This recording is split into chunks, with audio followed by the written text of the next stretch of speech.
The night my brother was arrested, I was sitting in my kitchen making coffee. It was 11:47 on a Tuesday. I remember the exact time because I looked at the clock when my phone rang and I remember thinking, who calls at this hour? It was my mother. She was not crying. That was the first thing I noticed. She was not crying because she had not yet understood what was happening. She just said, "They took Daniel." That was all. 2 words. And my entire life divided into before and after. Chapter 1: The Arrest. My brother Daniel was 26 years old when they arrested him. He was a quiet person. Careful. The kind of man who remembered your birthday without being reminded, who always signaled before changing lanes, who called our mother every Sunday evening without fail. He was not the kind of person you ever imagined in handcuffs. But here is what I have learned about the justice system in the years since that night. It does not care what kind of person you are. It cares about evidence. And evidence, it turns out, can be manipulated. The case against Daniel was built around a single night in October. A woman named Rachel Moore had been found dead in her apartment. She had been strangled. The investigation lasted 11 days. 11 days. And at the end of those 11 days, detectives arrested my brother. Their evidence was this. Daniel had been seen in Rachel's neighborhood on the night she died. A witness, a man named Gary Sutton, told police he had seen a man matching Daniel's description leaving Rachel's building at approximately 10:15 p.m. Daniel's fingerprints were found in Rachel's apartment. And Daniel had no alibi for the hours between 9 p.m. and midnight. That was it. That was the entire case. When I first heard it laid out like that, I thought, surely this is not enough. Surely no jury would convict a man on this. I was wrong. Chapter 2: The Trial. The trial lasted 9 days. I sat in that courtroom for all of them. I watched the prosecutor stand in front of 12 people and paint my brother as a man capable of killing. She talked about how Daniel had met Rachel through a mutual friend 6 weeks before her death. She talked about 2 text messages Daniel had sent Rachel that she characterized as aggressive. She called Gary Sutton to the stand and he pointed directly at my brother and said that was the man he saw. Our defense attorney was not incompetent. But he was overworked and underprepared. He challenged Gary Sutton's account. He pointed out the poor lighting in Rachel's building. He questioned whether the witness could have seen clearly from where he was standing. But he did not dig deeper than that. He did not ask the question that I would spend the next 4 years asking. Why was Gary Sutton in that neighborhood at 10:15 on a Tuesday night? Gary Sutton lived 11 miles away. He had no family in that area. No workplace nearby. No gym, no church, no regular commitment that would bring him to that street at that hour. He was just there. Walking past at exactly the right moment. The jury deliberated for 6 hours. They came back with a verdict of guilty. I watched my brother's face when the foreman read that word. I have seen that face in my dreams every night since. He did not cry. He did not speak. He just looked at me. And in that look was everything. Chapter 3: The Decision. They sentenced Daniel to 22 years. 22 years. He would be 48 when he walked out. If he walked out. Our mother stopped eating after the sentencing. She lost 19 pounds in 3 months. I went back to work 2 weeks later because I did not know what else to do. But I was not really there. I was somewhere else entirely. I was in Rachel Moore's neighborhood at 10:15 on a Tuesday night. Standing on the pavement. Looking up at her building. Trying to understand what Gary Sutton had really seen. I started small. I contacted the building management company and requested access to maintenance records. I told them I was a journalist working on a story about building security. I was not a journalist. I was a 31-year-old accountant who had not slept properly in 3 months. But they sent me the records. And in those records I found something that had never come up at trial. The exterior light on the south side of Rachel's building had been reported as faulty 6 days before Rachel's death. It had not been repaired until 4 days after. Meaning that on the night Gary Sutton claimed to have seen a man leave Rachel's building at 10:15 p.m., the light on that side of the building was not working. Gary Sutton had identified my brother in near darkness. From 30 feet away. After a single brief glance.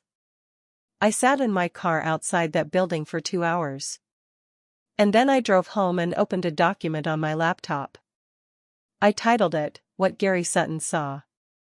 And I started writing everything down. Chapter 4, The Evidence. Over the next 14 months I built a file. Not a legal file. Not a professional investigation. Just a file. My file. I documented everything I could find about Gary Sutton. He was 43 years old. He had lived in the same apartment for 7 years. He had one prior conviction, a DUI from 11 years ago, nothing violent. He worked as a freelance contractor. Construction and renovation. I found his LinkedIn. His Facebook. A review he had left on a local hardware store. And then I found something that made my hands go still on the keyboard. Gary Sutton had done renovation work for Rachel Moore's building management company. 3 contracts in the 18 months before her death. He knew that building. He had a keycard for contractor access that had never been deactivated. I stared at that information for a long time. Then I picked up the phone. I called a private investigator named Marcus Webb who had been recommended to me by a lawyer I had consulted 3 months earlier. I told Marcus everything. He listened without interrupting. When I finished he said 3 words. Send me everything. Marcus Webb spent 6 weeks following Gary Sutton. He documented Sutton's movements. His routine. His contacts. He found that Sutton had known Rachel Moore. Not just known of her the way a contractor knows a building. Known her. They had been seen together at a bar 2 months before her death. A bartender remembered them because they had argued. Loudly enough that he had considered asking them to leave. Marcus found the bartender. He found 2 other people who had seen Sutton and Rachel together. And he found something else. Something that changed everything. Gary Sutton had a storage unit he visited every few weeks. On the 3rd visit Marcus photographed him carrying a bag into the unit. On the 4th visit, acting on information I will not fully disclose, the contents of that storage unit were examined. Inside was a gray jacket with a torn left sleeve. Rachel Moore's neighbor had told police in her original statement that on the night of the murder she had heard an argument in the hallway. She had opened her door briefly. She had seen the back of a man walking quickly toward the stairwell. He was wearing a gray jacket. With what looked like a torn left sleeve. That detail had never been released to the public. It had been in the police file. A file the defense had received in discovery. A file our attorney had not read carefully enough. Chapter 5, The Justice. I took everything to a wrongful conviction organization. A team of lawyers who spent their careers doing exactly this. Undoing what should never have been done. They reviewed Marcus's findings. They reviewed the original trial record. They reviewed the building maintenance logs and the storage unit evidence and the bartender's statement and every photograph Marcus had taken. And then they made a call that I will remember as the best sound I have ever heard. They said, "We are taking this case." The legal process that followed took another 19 months. Motions were filed. Evidence was submitted. Hearings were held. Gary Sutton was brought in for questioning. He maintained his story for 11 hours. Then he stopped maintaining it. I was not in the room when he confessed. But I was in the courthouse hallway. I was sitting on a bench outside a closed door when a lawyer I had come to think of as the most important person in the world came through it and looked at me. And nodded. Just once. That was all. I called my mother from that hallway. She answered on the second ring. I said, "Mom. They know it wasn't Daniel." She made a sound I cannot describe. Daniel walked out of prison on a Thursday morning in March. For years, 2 months, and 11 days after they put him in. I was there. My mother was there. His 2 closest friends were there. He walked through those doors and he stood in the sunlight and he put his face up toward the sky. He did not say anything for almost a minute. And then he looked at me and he said, "I knew you would not stop." I have thought about that sentence every day since. Gary Sutton was charged with murder in the first degree. He was convicted 7 months later. He was sentenced to life without the possibility of parole. The detective who led the original investigation retired before the new trial. The prosecutor who stood in that courtroom and called my brother a killer issued a statement expressing regret. Not an apology. A statement expressing regret. I have chosen not to respond to it publicly. Some things do not deserve a response. They deserve silence. And accountability.